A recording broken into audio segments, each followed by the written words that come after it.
Assalamualaikum warahmatullahi wabarakatuh. Kembali lagi dengan saya Aryan Tribayo Aji dari Akuntansi UNES 2019 dengan NIM 7211419076. Kali ini kita akan membahas tentang proyek 3, yaitu proyek membuat HTML menggunakan Notepad, dan juga proyek 4. Yang pertama ada bagian-bagian dokumen HTML. HTML itu merupakan Hypertext Markup Language yang berfungsi untuk menampilkan informasi yang akan ditampilkan ke dalam website atau halaman web. Bagiannya ada dua, yaitu bagian kepala dan bagian tubuh. Bagian kepala ini berisikan informasi mengenai web seperti judul, kata kunci yang berguna untuk pencarian web, alamat perusahaan atau alamat restoran, nomor telepon, dan lain sebagainya. Bagian tubuh ini berisikan detail tentang web seperti daftar menu, harga, gambar, tabel, dan lain sebagainya. Membuat dokumen Notepad. Yang pertama, buka aplikasi Notepad, klik Start dan pilihlah program.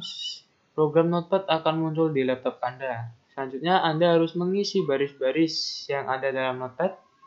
Baris 1-5 yaitu mengisikan judul untuk halaman web Anda.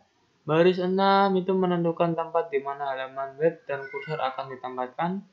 Baris ke-7 berisikan HTML untuk memulai paragraf yang akan disejajarkan di bagian tengah. Baris 8-11 yaitu menentukan ukuran huruf diperbesar melalui 3 tahap seperti opsi 3 dropdown. Baris 12 menambahkan satu baris kosong dengan menggunakan perintah line break.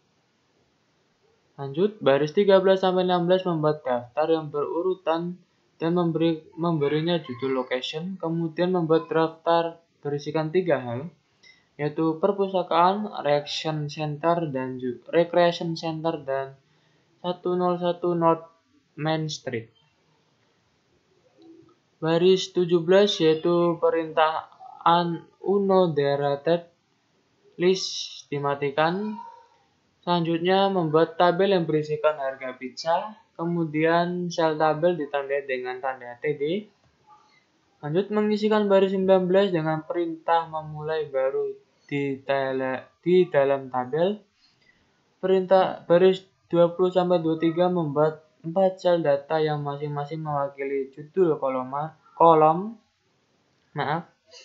Baris 46 menonaktifkan perataan paragraf sehingga perataan akan kembali seperti semula.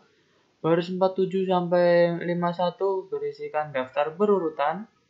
Baris 52-54 perintah awal dan akhir yang menyebabkan paragraf tersebut sejajar di bagian kanan. Baris 53 hyperlink mengirimkan link atau menyambungkan link dengan program email, link ke bagian lain web, halaman, dan lain sebagainya. Yang kedua, yang terakhir ada 2 baris terakhir berisikan perintah body dan HTML untuk mengakhiri dan menerjemahkan halaman web dengan benar. Lanjut, menyimpan contoh. Cara menyimpan contoh seperti berikut ini. Yang pertama, klik file yang di bagian atas, lalu klik save as. Kemudian namai file Anda dengan sesuai yang Anda inginkan. Pilih mode penyimpanan berupa all files agar file ini dapat terbaca oleh sistem komputer Anda. Lalu file tersebut akan otomatis disimpan. Nah, ketika sudah menyimpan contoh, bagaimana cara melihat web yang sudah kita buat? Yang pertama, kita buka browser, kita pilih file, perintah file, kemudian diikuti perintah open. Ketikkan judul file yang sudah Anda buat tadi. Selanjutnya adalah klik tombol OK. Nanti kita dapat melihat halaman web yang sudah kita buat. Kelebihan dan kelemahan Notepad. Yang pertama ada kelemahan, yaitu keharusan untuk mempelajari perintah-perintah HTML dalam proses pembuatan kode. Yang kedua, pengkodean di Notepad memakan banyak waktu. Kelebihannya, kode dibuat secara efisien. Manajer dapat lebih memahami bagaimana halaman web itu bekerja. Lanjut ke proyek 4, yaitu formulir survei web atau HTML siswa.